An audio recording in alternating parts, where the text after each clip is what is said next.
And welcome back once again to Blind Boys Politics. I'm Nicholas Rod. And I am Chris Baker. And again, we are back for another Wednesday of failed elections. And we are moving right along with these. What do we got Absolutely. And this week we are talking about the good old famous Tom Steyer. Now, a little bit of background on Tom Steyer. He is 62 years old. He dropped out February 29th, 2020, of course. The main reason he decided to drop out was because he had poor showings in the state of South Carolina, where he had spent many resources in hopes of pinning it down. But he clearly failed at doing that. And decided to completely just drop out of the race right then and there. Absolutely. And before we get into his policies, he made it well known that he is a climate change and impeachment activist, and he strongly agrees with them. Yeah, he was one of the people that strongly supported the impeachment of Donald Trump back when that happened. Fun dude. So let's get started. Policy number one. He led a charge against big tobacco companies, stating that corporate interests manipulated the government into thinking about profits instead of public health. This, of course, he's trying to call out the government for thinking more about money than public health, which, if you listen to, the main current events and politics podcast episodes, you will know that we have talked about such things in the past in episodes not too long ago. So this is kind of an interesting call out and an interesting time. His second policy is he's against facilities such as gas-consuming power plants. He has worked together with people in California to get many such of these plants shut down. He believes that these facilities are a climate issues that should cause many problems in the future, and he wants to see them be shut down immediately, and that would be one of his first things he does in office. Yeah, so when I was researching this, it got into a little, a specific situation that he was in over in California, where this one company, I can't remember the name of it to save my life now, but they were dumping toxic waste in these like poor cities, and not extremely poor cities, but more run down towns and areas where they figured, hey, these people aren't as fancy as the bigger cities around here, so of course it's okay to dump our toxic waste here. He worked with a bunch of other people in the state to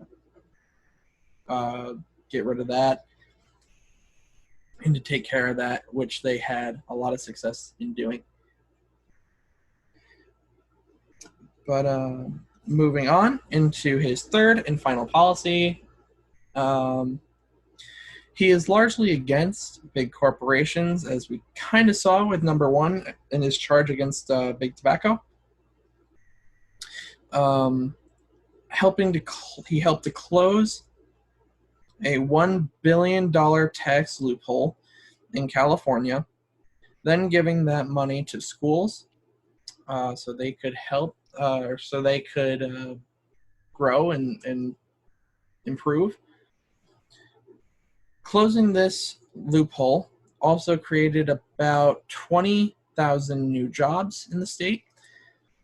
And he was one of the main people in California that helped to get this loophole closed, because for years it had been attempted, but no one had ever succeeded until he was part of the project, and they eventually got it closed down, and these jobs opened up, this money opened up, and it was pretty interesting. And those are his three main policies. Just like Deval Patrick, he doesn't have many policies. He's not very widely diversified in issues that are going on in the world. And that might be one of his reasons he downfalled from the election. I was the one that researched Steyer, like I said before, and there just wasn't a lot of information. He wasn't very outspoken. He didn't have a lot to say. It was hard to find information for him as well. I did end up finding his main page, his campaign page. There wasn't a lot of information on it. There really wasn't a lot. These three policies that we just talked about were the best that we could find. And there just wasn't a lot to go on. He just didn't have a lot to say. The policies that he did have, there was not a lot of detail in what he actually wanted to do. It was more just talking about his accomplishments in his past, less of what he wanted to actually achieve as president. The American people don't care so much about your past accomplishments. They want to know what you're going to accomplish in Congress if you win the presidency. Yeah, exactly. Like, you're not going to fool the American people, as as ignorant as we can be sometimes. You're not going to fool the American people into voting for you just because you have a couple accomplishments under your belt in the past. Exactly. Plenty of other candidates have had plenty of achievements under their belt, but those achievements did not do anything to help them achieve the presidency. Exactly. Like you said, as ignorant as the American people can be, they are very smart people. They're not going to say, ooh, he's accomplished all this, so he gets my vote. No, you got to work for it. They want to know what your game plan is once you're in office, and this guy simply did not follow through with that plan. Right, and, there's just... It was a disappointing campaign. There wasn't a lot to say about this guy. I'm surprised he lasted as long as he did. Again, he stuck around until almost the end of February, dropped out on Leap Day, so on the 29th of February. I'm surprised he made it this far. I'm surprised he wasn't one of the first to drop. I couldn't agree more with you, Nick, and that's all I have to say about him. I don't know if you have anything else to say. I don't think I have a lot more to say about him. Just another disappointing campaign. Another one where there's not a lot to say. So we have a bit of a shorter one here.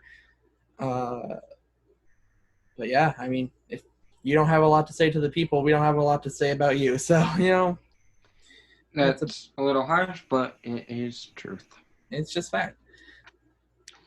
Now that is the end of this week's failed election. As per usual, if you haven't catched on by now, next week we'll be back with another failed election. And of course, the usual Friday episode of current events and politics of what's going on in the world. But until then, you can always stay in touch with us on Twitter, Instagram, and probably everywhere else too. Yep. So in case you need me to continue to give it to all of you, our Twitter for the podcast at blindboypolitic. That's also Instagram. My apologies. For our personal accounts, for myself, it is at blinding_aura, at blinding_aura.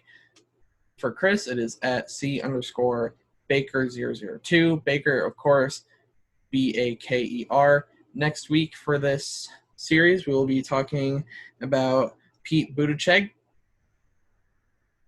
And we hope you enjoyed this week's episode. See you guys next week. Bye. Adios.